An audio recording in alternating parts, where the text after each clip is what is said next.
Aula de xadrez em 1 minuto, mais uma aula de xadrez de nível iniciante. Dessa vez a gente vai buscar fazer o checkmate só com os cavalos. Foco então no cavalo, tenta atacar o rei preto, sempre a gente vai estar de brancas. Pausa primeiro se você quiser pensar um pouco mais na jogada e depois a gente fala a resposta. Então, vamos juntos. Primeiro, cavalo em B6. Cheque no rei preto, o bispo ajuda a cercar, cavalo ataca aqui também a casa D7, ó, cavalo, que era uma casa para onde o rei poderia tentar fugir. Não pode por causa do nosso ataque de cavalo, vitória das peças brancas. Mais um exemplo, esse checkmate é bem legal, ele está completamente cercado pelas próprias peças. Não é checkmate se eu jogar aqui em C7 porque a dama captura, mas é checkmate se eu jogar aqui em F6.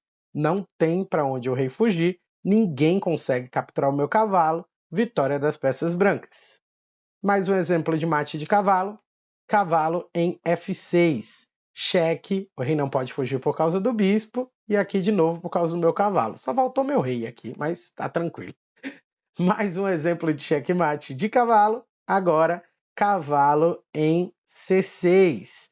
Eu não posso jogar em A6 porque a torre me captura, mas C6 é checkmate. Ele não pode capturar a torre porque o reizinho protege, não pode fugir para cá porque o cavalo ataca também a casa 7, ó, um Lzinho de lado, ok? Mais um exemplo de checkmate de cavalo, dessa vez é cavalo em C7. Cheque, o bispo ajuda, né? Vitória das peças brancas. Mais um checkmate de cavalo. Se eu jogar cavalo em G6, o rei consegue fugir para H7.